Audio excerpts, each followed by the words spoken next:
nome do Pai, do Filho e do Espírito Santo. Amém. Caros irmãos e irmãs, no último programa nós falávamos sobre o anúncio do reino de Deus. O anúncio do reino de Deus está no centro da pregação de Jesus.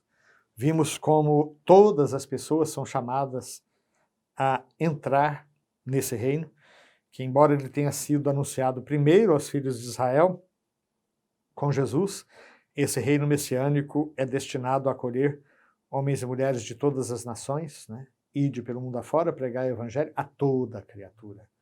Jesus já não limita a missão dos discípulos, como ele tinha limitado a sua missão apenas ao povo judaico. Sabemos que Jesus nunca saiu ali da área da Palestina, né? Ele não fez, a não ser durante o tempo em que ele, com a Sagrada Família, com seus pais, tiveram que fugir para o Egito.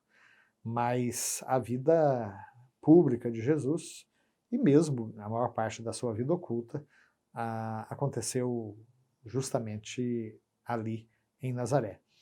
Então Jesus veio primeiro às ovelhas perdidas da casa de Israel, como ele mesmo diz.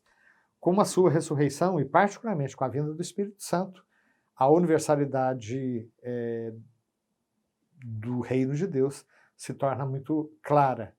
É nesse sentido que a igreja, que é inaugurada em Pentecostes, ela já nasce una e católica. De que maneira? Una, porque os apóstolos anunciavam o reino de Deus e cada um os entendia falando na sua própria língua. Estavam presentes ali representantes de todo o mundo conhecido, de toda a oicumene, né? Do mundo, de toda a ecumene da época, de todos os países conhecidos, medos, partas, elamitas, gente da Ásia, da Frígia, da Panfilha, de Creta, enfim, de Roma, todos estavam ali e todos ouviam falar a boa nova do reino de Deus na sua própria língua. E, no entanto, então aqui nós temos a unidade, e, no entanto, a diversidade demonstra a catolicidade da igreja e a universalidade do reino de Deus, que é destinada a todos os povos, tribos, línguas, nações. O reino de Deus pertence aos pobres. Nós chegamos ao parágrafo 544.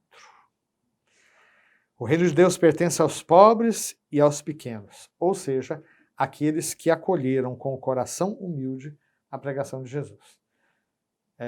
Isso não significa que uma pessoa rica não possa se salvar. Veja o caso de Zaqueu.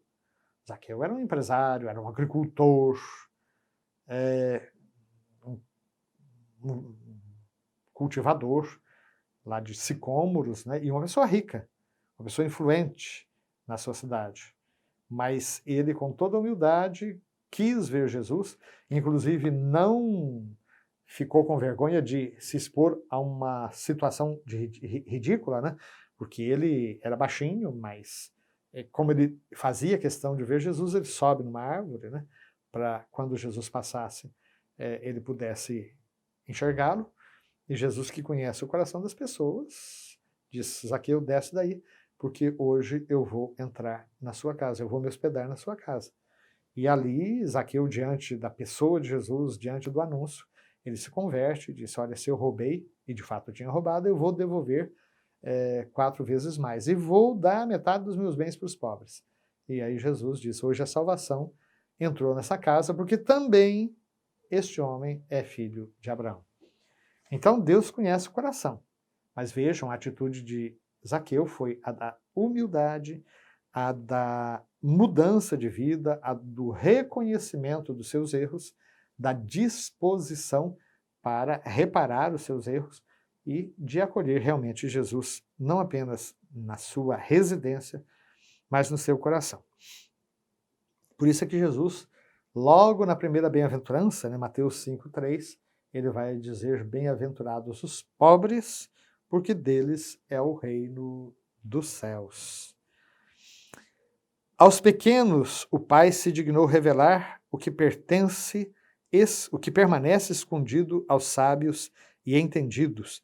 Isso está em Mateus 11, 25, quando Jesus recebe a notícia, né, dos resultados da pregação dos seus apóstolos, ele exulta de alegria em Deus e diz: Pai, o Senhor do céu e da terra, te louvo e te bendigo, porque ocultastes estas coisas aos sábios e entendidos e as revelastes aos pequeninos.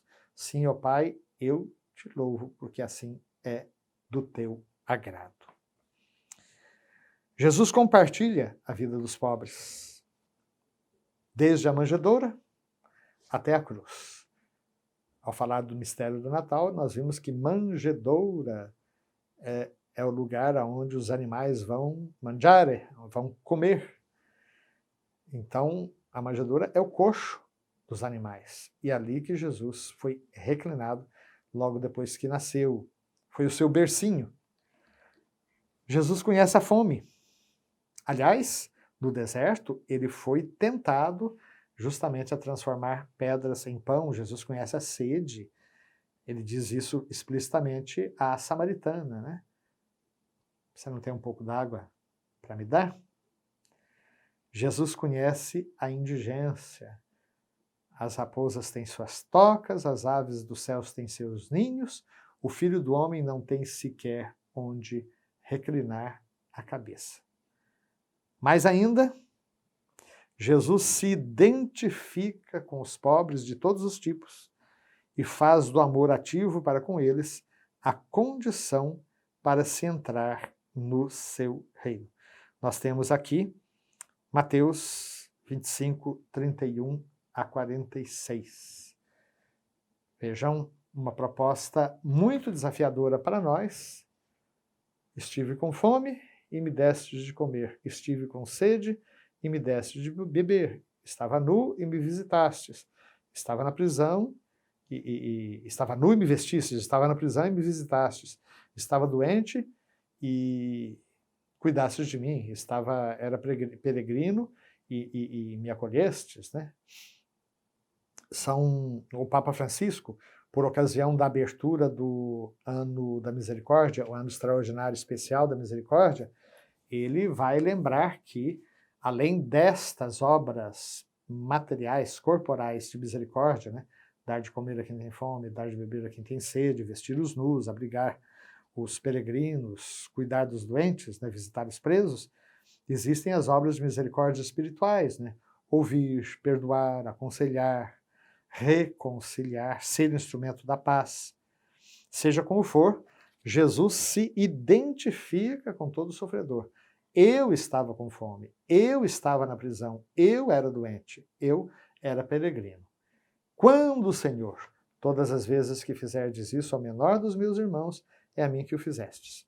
Por isso que eu acho muito bonita a ideia de dizer que o sofredor em geral, e lembro que o Papa Francisco agora fala das periferias existenciais, não apenas do pobre que não tem dinheiro, que não tem casa, mas do pobre que não tem amigo, do pobre que não tem sentido na vida, do pobre que vive na dependência química, mesmo que more num condomínio de luxo, num palácio, existem pessoas que são pobres, pobres de amizade, traídos, isolados, amargurados.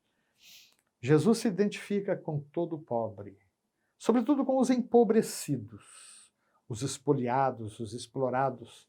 Jesus se identifica com eles. Por isso é que os pobres, o doente, o sofredor, têm uma certa dimensão sacramental. Porque se o sacramento é o sinal sensível e eficaz da presença de Deus, nós temos aqui uma identificação. Tudo que fizerdes ao menor dos meus irmãos, é a mim que o fizestes. E desse modo, o amor ativo para com o sofredor é condição para entrar no reino de Deus. Então, meus queridos, nós vamos continuar essas nossas reflexões. Ainda temos muito a falar sobre o reino de Deus. Que nossa Mamãe do Céu nos acompanhe e que o Senhor nos abençoe, nos livre de todo mal, juntamente com as nossas famílias, e nos conduza hoje e sempre à vida eterna. Amém.